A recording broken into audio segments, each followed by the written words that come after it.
Today marks 90 years since President Franklin Roosevelt signed the Social Security Act into law, providing assistance to millions of Americans. Many rely on it to survive, but Social Security faces a looming shortfall of money to pay full benefits. Ryan Gruenfelder is the Senior Advocacy Manager for AARP Illinois, and he joins us now to talk about the impact. First, let's talk about this 90 years. That's certainly something to celebrate, but so often you hear people say, when I retire, is it going to be there? What is your answer? Yeah, and AARP is working hard nationwide today to celebrate Social Security in its 90th birthday. And the reason we're doing it is because of how important this program is. AARP recently did a survey that showed that 96% of Americans find this program to be important.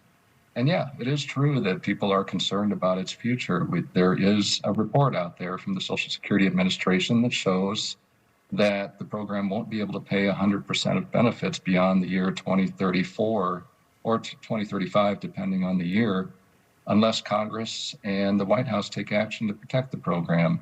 And that's what AARP is fighting for, to make sure that Social Security can continue to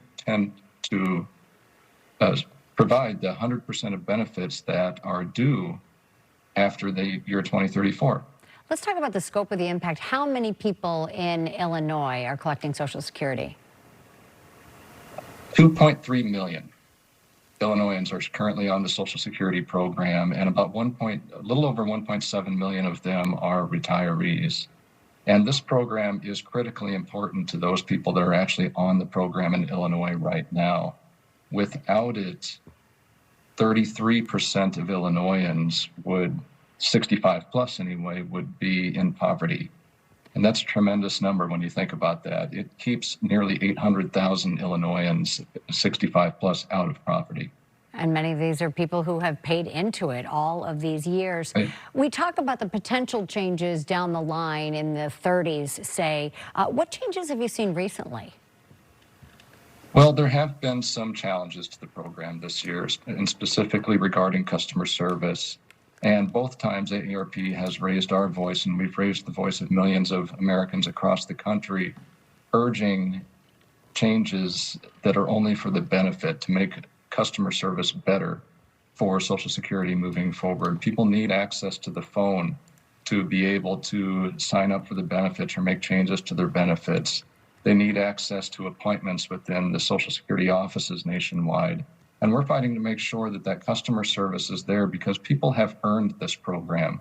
Hundreds of millions of people have earned this program. There's currently 183 million Americans paying into the program right now who are going to count on it and are going to need that customer service. And we're making sure that they're going to be protected and being taken care of.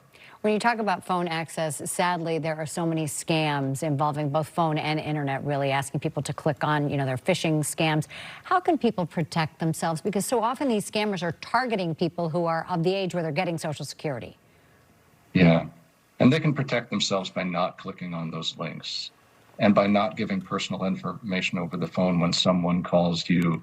Those are scams. It's a very, very high chance that if you get a link that says you need to act now to do X with Social Security, or if you get a phone call saying, please give me your information because something's wrong with your benefits, it's definitely a scam. And these scammers are ruthless.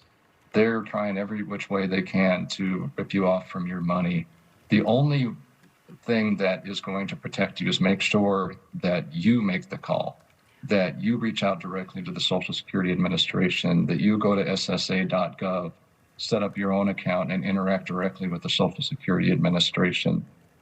Ryan, if they reach out to you, it would definitely be a scam. Right. I want to talk about how people can get involved in your efforts to protect Social Security very quickly. We have about 30 seconds here. People can go to aarp.org/Social Security. We have a pledge there, and people can sign that pledge, which both says that they're committing to protecting the program, and also it allows us to reach out to let them know that they can reach out to their members of Congress to protect that program. But it's called the Social Security Resource Center on aarp.org. Ryan Gruenfelder from the AARP, thank you so much. Thank you.